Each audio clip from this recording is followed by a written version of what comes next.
ለምን ተፈጠረ? ለምን ተወልደናል? ምን እያደረግን እንኖራለን? ስለምንድን ነው የምንሞተው? መጥምቁ ዮሐንስ ልብሱ አይደለም ያደመቀው፣ ድግሪው አይደለም ያደመቀው፣ ሀብቱ አይደለም ያደመቀው፣ ተልእኮው ሌሎች ሊሆኑት የማይችሉት ልዩ ስጦታ እንዳለ ታውቃለህ ሆይ?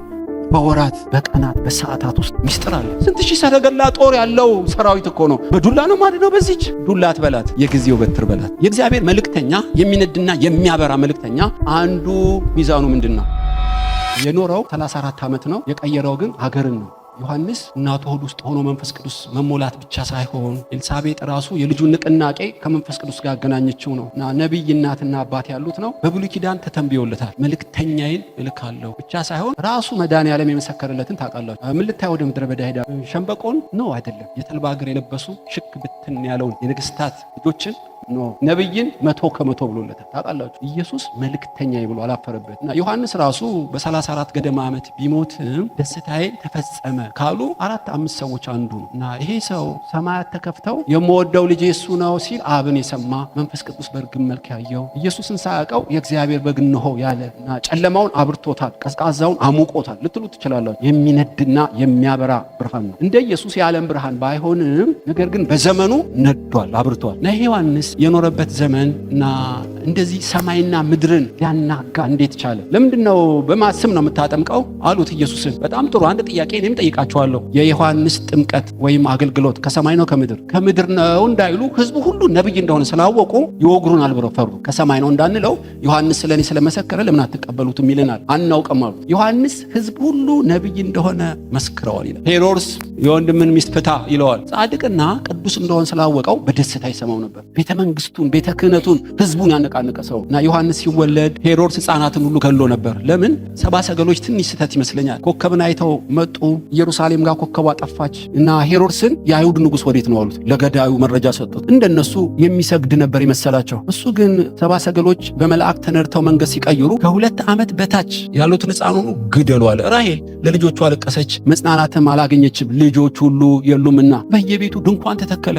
እያንዳንዱን ህፃን በሰይፍ ስለት ቀሉት። አደገኛ ለቅሶ ነበር። በእስራኤል ተስፋ የተቆረጠበት ዘመን ነበር። ህፃን ሁሉ ተገደለ እና መርደረር ሄሮድስ ጨረሳቸው እንደምታው እና በዚህ ሰዓት ዘካርያስና ኤልሳቤጥ ሽማግሌ አሮጊትም ስለነበሩ ዮሐንስ እንዳይገደል ምድረ በዳ ይዘው ጠፉ ይላል ያን መጽሐፍ ሳነበው እና ዮሐንስ እንዳይገደል ዋሻ ውስጥ ለ7 ዓመት አብረውት ኖሩ። እድሜ ስለከለከላቸው በ7 ዓመት ነው የሞቱት። ዮሐንስ ገና ድክ እያለ በምድረ በዳ ትተውት ሞቱ። ስለዚህ ገማልያ የለም እና ረቢ የለም፣ ካህን የለም፣ የአንበጣዎች ንጉሥ የፉኝቶች ጓደኛ እየተባለ ሌጦ ለብሶ አንበጣ እየበላ አደገ ማለት። ነገር ግን በ7 ዓመት እንዴት መሰረት እንደጣሉለት ስታዩ፣ አገልግሎቱን ስታዩ አባት እናቱን ታደንቃለሁ። እና ይሄ ጦት ብቻ ሳይሆን ጽድቅን ያጠቡት አስገራሚ ሰው ነው። በ7 ዓመቱ አንተ ነብይ ነህ፣ በኤልያስ መንፈስ የምትሄድ ነህ፣ በትንቢት ነው የተወለድከው። ገብርኤል አብስሮ የተወለድክበት ዓላማ መንገድ ለመጥረግ ነው፣ ከኃጢአት የሚድኑበት የጽድቅ እውቀት ለመስጠት ነው እያሉ በሕፃንነቱ መግበውታል ማለት እና ዮሐንስ በምድረ በዳ አደገ ነው የምላቸው። ሰው ሁሉ ተስፋ በቆረጠበት እና ሕፃናት ሁሉ አልቀው የመጨረሻ ተስፋ በተቆረጠበት አስገራሚ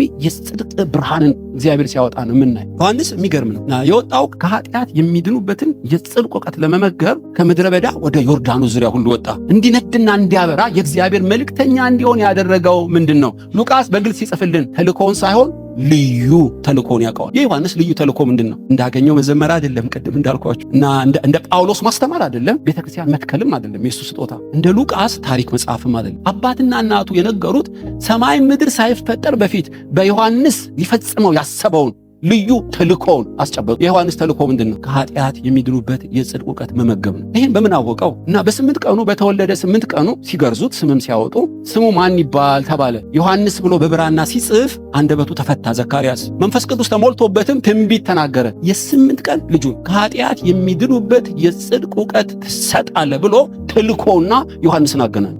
ዮሐንስ ከዘላለም በፊት በአብ በወልድና መንፈስ ቅዱስ ውስጥ ስለሱ ያሰበውን ያንን ምስጢር ቀዳና ለልጁ አቀበለ። ዮሐንስ ያደገው ከኃጢአት የመዳን የጽድቅ እውቀት መመገብ ነው። ታውቃላችሁ ከኃጢአት ለመዳን እውቀት ይጠይቃል እና በዮሐንስ ዘመን ተራራ ነው፣ ስርጓጎጥ ነው፣ ጠማማ ነው። ስለ ተፈጥሮ አይደለም የሚነግረን። በትዕቢት የተሞሉ ጠመዝማዛ ህዝብ ነው። በጉቦ የዘቀጠ ነው። ቤተ ክህነቱ ነጭ ልብስ ለበሱ እንጂ የወንበዴ ዋሾች ናቸው። ታውቃላችሁ ሐናና ቀያፋ መርደረሮች ናቸው የሚመሩት ኢየሱስን ተቀባብለው የገደሉት እና በሙሉ እናንተ የወንበዴ ዋሻ አረጋችሁት፣ የሙታን መቃብር ይላቸዋል። ዮሐንስ የተወለደበትን ዘመን እኮ ላመለክታችሁ ነው። ህዝቡን የእፉኝት ልጆች ይላቸዋል። የእባብ ልጅ ማለት ነው። የአብርሃም ልጅ ነን ብላችሁ አትመኩ፣ ከዚህ ድንጋይ ልጅ ሊያወጣ ይችላል ይላቸዋል። ማንነታቸው ነው የሚነግረው። ቤተ መንግስቱን ይዩ። የወንድሙን ሚስት ወንድሙን ገድሎ ያገባ ሰው ነው የሚመራው። ሕፃናት ሁሉ ደም የጠጣ ሰው ነው የሚመራው። ዮሐንስ በዚህ ዘመን የተወለደው ይሄ እንደ ተራራ እና ስርጓጎጥ የሆነውን ሕዝብ ከኃጢአቱ ንስሐ ይገባ ዘንድ የተላከው ዮሐንስ ነው። ተልኮና ዮሐንስ ተገናኙ ነው የምላችሁ። የእግዚአብሔር መልእክተኛ፣ የሚነድና የሚያበራ መልእክተኛ አንዱ ሚዛኑ ምንድን ነው? የተፈጠረበትን ተልኮ ማወቁ። ለምን ተወልደናል? ምን እያደረግን እንኖራለን? ስለምንድን ነው የምንሞተው? የተወለድኩበት ተልኮዬ፣ መክሊቴ፣ ከእግዚአብሔር የተቀበልኩት አገልግሎቴን አውቀዋለሁ ወይ ነው። አይን ጆሮ መሆን አይችልም፣ ጆሮ አይን መሆን አይችልም። ሁሉም በጅማት እየተጋጠሙ አካሉን እንደሚያንቀሳቀሱ እያንዳንዳችን የማይገዛ የማይደገም የማይቀዳ እንደ አሻራና እንደ ስማችን ልዩ ተልኮ እንዳለን ልነግራችሁ እፈልጋለሁ። መንደድና ማብራት እንዴት እችላለሁ? እንደ ዮሐንስ የተፈጠርኩበትን ተልኮ ሳውቅ ነዋ። ውድድሩ ከሰው ጋር የምትወዳደረው አይደለም እና ተልኮውን ከተልኮ ጋር ነው እግዚአብሔር የሚመዝን። የዮሐንስ አንዱ ብጽዕና የእናት አባቱም ታላቅ ብድራት ዮሐንስን ከተልኮ ጋር ማገናኘታቸው። እድለኛ ልጆች መንፈሳዊ አባቶች አሏቸው። ብዙዎቻችን ፋጭረን ያገኘነው ብዙ ዘመናችን ያልተጠራንበት እግዚአብሔር ባላለበት ተብልቷል። ፔንታጎን የሚባል የአሜሪካ የመከላከያ ሚኒስትር በር ላይ አንድ ወታደር የተናገረው የተጻፈ አለ ይላሉ እና እግዚአብሔር ሆይ አንተ በሌለህበት እንዳልደክም አንተ ያለህበትንም አውቅ ዘንድ ጥበብ ስጠኝ የሚል ቃል ተጽፏል። እግዚአብሔር በሌለበት የደከሙ ብዙ ናቸው። ዮሐንስ ግን ለተላከበት ሲጀምርም ሲያገባድድም ሲፈጽምም ያውቀዋል። ምንድን የተላከው? ለላኩን መልስ እንድንሰጥ አንተ ማን አሉት። እኔ አለ በምድረ በዳ የሚጮህ ሰው ድምፅ ነኝ። የኃጢአት የንስሐ ስብከት እሰብክ ዘንድ ተልኬአለሁ። 4 ነጥብ። ዮሐንስ ለደሞዝ አይኖርም። ስላጨበጨባችሁ አይመጣም። ድንጋይ ስላነሳችሁ አይደነግጥም። ከተልኮ ግራና ቀኝ አይልም። ሌጦ ለብሶ አንበጣ የበላ ኋላ ቀር ቢመስልህም ከተልኮ ጋር የተገናኘ ሰው ምድር ሊቋቋሙ አይችልም። አንቀጠቀጠው ህዝቡን። ለምን? ተልኮና ዮሐንስ ተገናኙ። ካህናት ይፈጽሙት አላለም። የተፈጠረበት እና እሱ ሲገናኙ የዘላለም አምላክ ብርሃኑ በጣም እየጨመረ መጣ። ኖህ የረፍት ሰው ማለት ነው የስሙ ትርጉም። ይሄን ትርጉም ያወጣለት ላሜህ ነው አባቱ። ልክ እንደ ዘካርያስ አንተ ሕፃን እግዚአብሔር ከረገማት ምድር ከእጅ ስራችን ታድነናለህ፣ ስምህም የእረፍት ሰው ኖህ ይባል። ኖህን ገበሬ አድርጎ አላሳደገውም። ኖህ እረኛ አድርጎ አላሳደገውም። ዘማሪ አድርጎም አላሳደገውም። ኖህን መርከብ ሰሪ አድርጎ ነው ያሳደገው። 120 ዓመት ፈጀበት ነው የሚሉት። ከተልኮ ጋር ስለተገናኘ 3 ፎቅ ወደ ላይ 13 ሜትር ቁመቷ 100 ሜትር የሆነች በምድር ያሉትን እንስሳት ሁሉ የሚይዝ 1 ዓመት ከ2 ወር እንስሳትን የሚመግብ ታላቅ መርከብ ሰራ። ኖህ ያን መርከብ ሊሰራ የእግዚአብሔርን ሐሳብ ሊያገለግል የፍጥረት ሩጫ ከመስጠሙ በፊት ሊያድን እንዴት ቻለ? ተልኮውን አባቱ ስለነገረው ነው። ኖህ መርከብ ሰሪ ነው። ወገኖች ሆይ የጀመረውን የፈጸመውን ያውቀዋል። በሙታን ትንሣኤ በክርስቶስ ፊት ሲቆም እግዚአብሔር ይጠይቀዋል። የተፈጠርክበትን ፈጽመሃልን? ይኸው መርከብ ሰርቻለሁ፣ ወደ ጌታ ደስታ ግባ ነው። እግዚአብሔር ያልሰጠውን አይጠይቅም፣ የሰጠውን አይለቅም። ያዕቆብ ይላል ኢሳይያስ ላይ እግዚአብሔር የፈጠረኝ ዓላማ ትቼ ጉልበቴን እንግዶች በሉት፣ በከንቱ ደከምኩ ይላል ያዕቆብ። በራእይ እኮ ተገልጦለታል። ከወገቡ እግዚአብሔር አሕዛብን ሁሉ የሚያድን መድኃኒት እንደወጣ እና የያዕቆብ አምላክ እንደሆነ የአብርሃም የይስሐቅ አምላክ የሆነው ከወንድሙ ሲሸሽ ተገልጦለታል እኮ። ይሄስ የእግዚአብሔር ደጅ ነው። እግዚአብሔርን በመሰላሉ ጫፍ መላእክትን አየሁ ብሏል። ይገርማችኋል። ጸሎቱን ግን ሄዳችሁ እዩ። የምለብሰው ብትሰጠኝ፣ ጤና ብትሰጠኝ አምላኬ ትሆናለህ። እግዚአብሔር እኮ ለዝሆንም እንጀራ ይሰጣል። በቀን 100 ኩንታል። ያው ስለ እንጀራ ነው የሚጸልየው። የሰማይ አምላክ ስለ ትውልድ እኮ ነው የሚነግረው። በወገቡ ውስጥ ያስቀመጠውን አገልግሎት ነው የሚነግረው።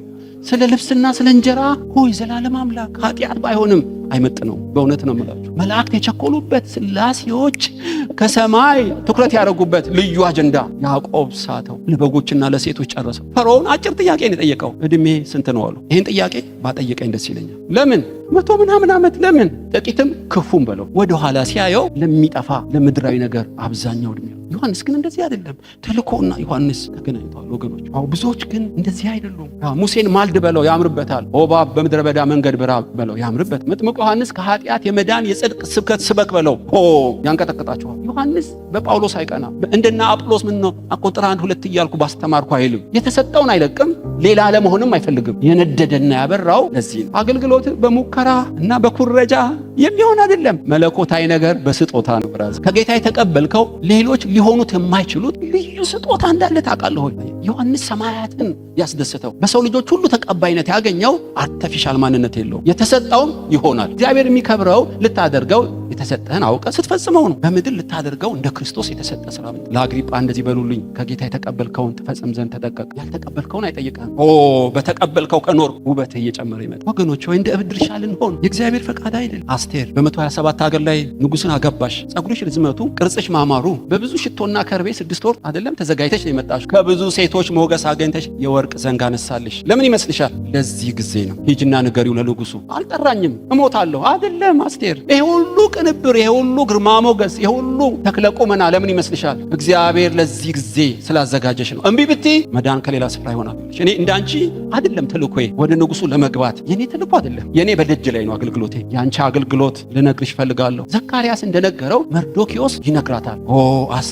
አስቴር ባንነች። ለዚህ ነው የተፈጠርኩት። ለዚህ ነው ውበትና ደምግባቴ። ለዚህ ነው የንጉስን ማማለሌ። ለዚህ እኮ ነው በሞትም እሞታለሁ። መጽሐፈ አስቴር የሚል የተጻፈላት ተልኳን ስላወቀች ነው። ዳዊት ልበ እግዚአብሔር ታውቃላችሁ የተፈጠረው ለምንድን ነው? ለሙሴና ለኢያሱ የተነገረውን ትንቢታዊ ቃል ይፈጽም ዘንድ ነው። ምንድን ነው የዳዊት ትንቢት? ሳሙኤል የማይዋሸው ሳሙኤል ነግሮታል። የእስራኤልን ድንበር ለሙሴ የተናገረውን ታስጠብቅ ዘንድ ነው ከእረኝነት የመጣው። ወንጭፍ ቢስት አይስትም። ዳዊት በጦርነት ተሸንፎ አያውቅም። አንድ ቀን ተሸንፎ አያውቅም። ቆረጣ ነው፣ ደፈጣ ነው። ጎልያድን አምጡለት ይዘርረዋል። ነገር ግን በአንድ ወቅት የሳተ ይመስለኛል። እኔ በተጠረበ ድንጋይ በተላገ እንጨት ተቀምጬ የእግዚአብሔር ታቦት መጋረጃ ውስጥ ይቀመጣልን? ሕያው እግዚአብሔርን ለእግዚአብሔር ቤት እሰራለታለሁ። በመዝሙር 137 ኤፍራታ ደን ውስጥ ተገኘ እና ተውጣተው ነው ሲፈልጉት ከአንበሳና ከድብ ጋር አገኙት። ንጉሥ ዳዊት መኝታ ቤት የለህም፣ ቢሮ የለህም፣ ጫካ ምን ታደርጋለህ? ለእግዚአብሔር ቤትን ካልሰራው በምንጣፌ ላይ እግሬን አላስረግጥ፣ ለሽፍሻፎቼ ለዓይኖቼ እንቅልፍ አልሰጥም። ቤትን ልትሰራለት ቀንተህ ነውን? ቀንቼ ነው። ሱባ የገባ ህዝቡ እግዚአብሔር ናታን ላከ። ዳዊት እግዚአብሔር ከእረኝነት የጠራ ቤት ስራልኝ ብሎ ነውን? ተኝተህ ብልጭ ያለውን ሁሉ የምታደርግ ይመስልሃል? ተነስና ግባ አለው። አንዳንድ መልካም ነገር መልካም አይደሉም። በመንፈስ ቅዱስ ካልፈተሽከው ላልተፈጠርክበት መኖር በጣም ከባድ ኪሳራ። ዳዊት ቤት ሊሰራ አይደለም የተፈጠረው። እጆቹን ሰልፍ ያስተማረው በሙሴ የተነገረው እስራኤልን ድንበር ያስከብር ዘንድ ነው። እሱ ግን በምኞት ገባበት። አይሆንም ብራዘር፣ ተነስና ግባ አለው። የሚሰራልኝ ልጅህ ነው። 80 ሺህ ጠራቢ የት እንደሚወቅሩ ያውቀዋል። ያለ ብረትና ያለ መረጃ ድምፅ በጸጥታ መገንባት ይችላል። ማስተዳደር ሰለሞን ያምርበታል። መስራት ነው ተዘጋጅቶልሃል። ለአንተ አትችልም። ለአንተ ውጊያ ነው የሚያምርብህ፣ መዝሙር ነው የሚያምርብህ። ቤት መስራት አትችልም። ሰለሞን ውጊያ ተዋጋ በሉት አይችልም። ሮባም ተነሳ አመለጠው፣ እከሌ ተነሳ አመለጠው። ዳዊትን በለው ጭጭ ነው የሚያደርግል። ያለ ስጦታ አይሆንም። ቅባትህን ለምን ትደብቀዋለህ? ለክርስቶስ ውብ የምንሆነው የተፈጠርንበትን ተልእኮ ስናቅ ነው። የተቀበልከውን ስትሆነው በጣም ይቀልሃል። የማይቋረጥ ሸክም በውስጥ አለ። ፍሬ ታፈራበታለህ፣ ሰዎች ይመሰክሩልሃል። ፍሬ ካላፈራ የተሳሳተ ሰው ባትሆንም የተሳሳተ ቦታ አለ። መፈለግ ነው ቦታ። በጥረት አይሆንም፣ በሞራልም አይሆንም። በስጦታ ነው እግዚአብሔር ነገር። የማያቋርጥ ሸክም። ስለ እኔ አባቴ ይመሰክራል፣ እናንተ ትመሰክራላችሁ፣ መጽሐፍ ይመሰክራል፣ የማደርገው ስራ ይመሰክራል አለ ጌታ። በቦታና በስፍራ ስትሆን እየደመክ ተፈጥሮ እየተገዛልህ ሰዎች እየተማረኩ ልብህ እየመሰከረልህ ነው የምትመጣው። ዮሐንስ በተልእኮ ውስጥ ነበር። የሚነድና የሚያበራ የሆነው ልዩ ተልእኮውን ስለሚያውቅ ነው። ተልእኮ ምንድን ነው? ከኃጢአት የሚድኑበት የጽድቅ እውቀት መስጠት ነው። የንስሐ ሰባኪ ነው። ሰዎች ወደ ንስሐ እንዲመጡ እንዲሰብክ ነው። ብሉይ የተነበየለት አባቱ ያረጋገጠለት ኢየሱስን ማህተም ያተመለት ተልእኮውን ስለኖረ።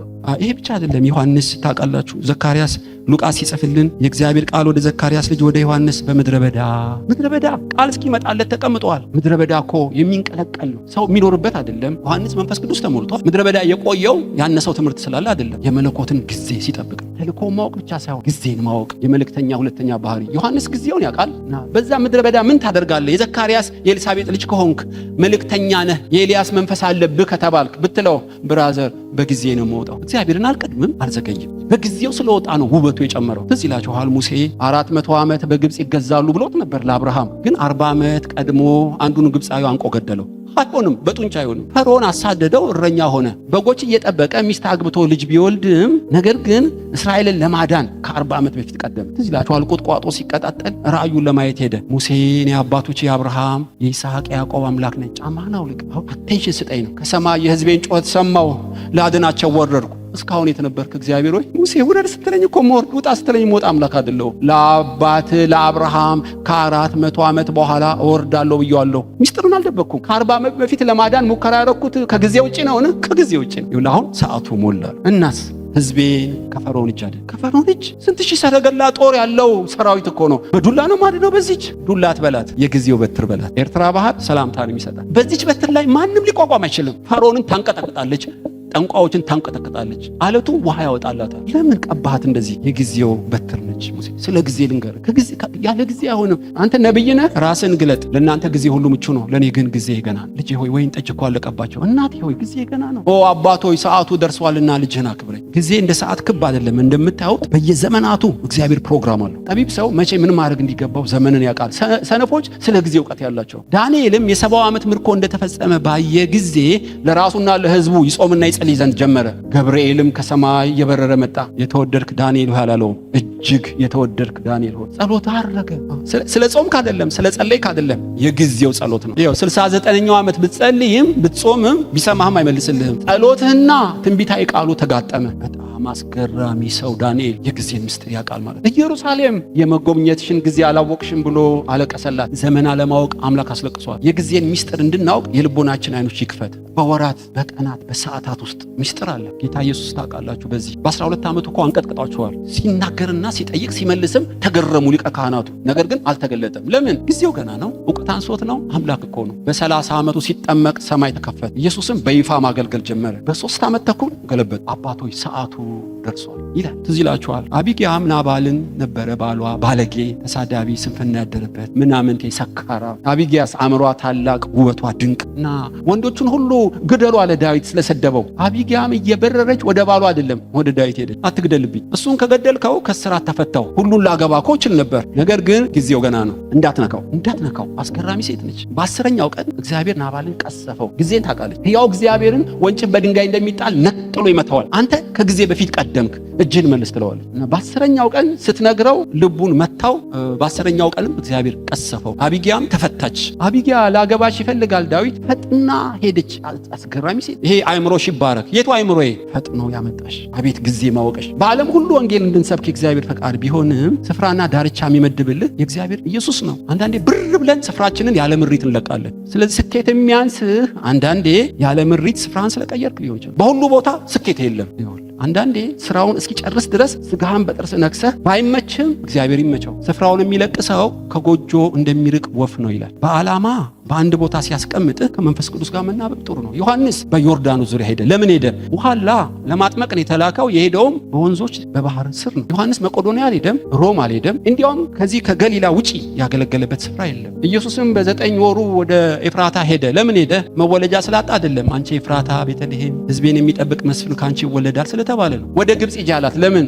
ልጄን ከግብጽ ጠራሁት የተባለው ይፈጸም ዘንድ ነው። ናዝሬት ኖረ። ለምን? ናዝራዊ ይባላል የተባለው ይፈጸም ዘንድ ነው። ሄሮድስ ሊገል ነው፣ ከኢየሩሳሌም ጥፋ፣ ለዛ ቀበሮ እንዲበለው። የሰው ልጅ በኢየሩሳሌም ሊሰቀል ይገባውታል። አንዳንዴ ስኬት የምናጣው ከመንፈስ ቅዱስ ጋር ስለ ስፍራችን ስለማንናበብ ነው። ትዝ ይላችኋል፣ ጳውሎስ ወንጌል ሊሰብክ ነው ሄደው፣ ሊነግድ አይደለም። መንፈስ ቅዱስ በመንገዱ ላይ ቆመበት። የክርስቶስ መንፈስ ከለከለው። 5 ከተሞች ላይ ብዙ ዓመት ነው ኢንቨስት ያደረገው። ወደ መቄዶንያና እርዳን የሚል ራእይ ሲያይ በፍጥነት ወደ መቄዶንያ ሄደ። ከሲላስ ጋር ሄደ። ማንም ሊቋቋመው አልቻለም። ከገረዱ አጋንንት ወጣ። እስር ቤቱ ይንቀጠቀጣል፣ ምድር ይንቀጠቀጣል። ሊዲያ ጌታን ታምናለች። ኢሮፕን አነቃነቃት። ለምን? ያው ጳውሎስ ነው እኮ። አሁን ግን በስፍራው ላይ የቆመ ጳውሎስ። እግዚአብሔር የሚናገር አምላክ እኮ ነው። በውስጥህ ቀይ መብራት እያበራ ጥሰ መሄድ አደጋለሁ። ሲኦል ባትገባም ስኬት ግን የለም። እና ዮሐንስ ያገለገለው እንዲነድ እንዲያበር ያደረገው ስፍራውን ስላወቀ ነው። ጊዜውን ስላወቀ ነው።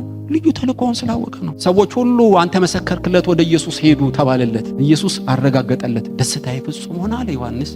በተሰጠው ዘመን ነደደና በራ።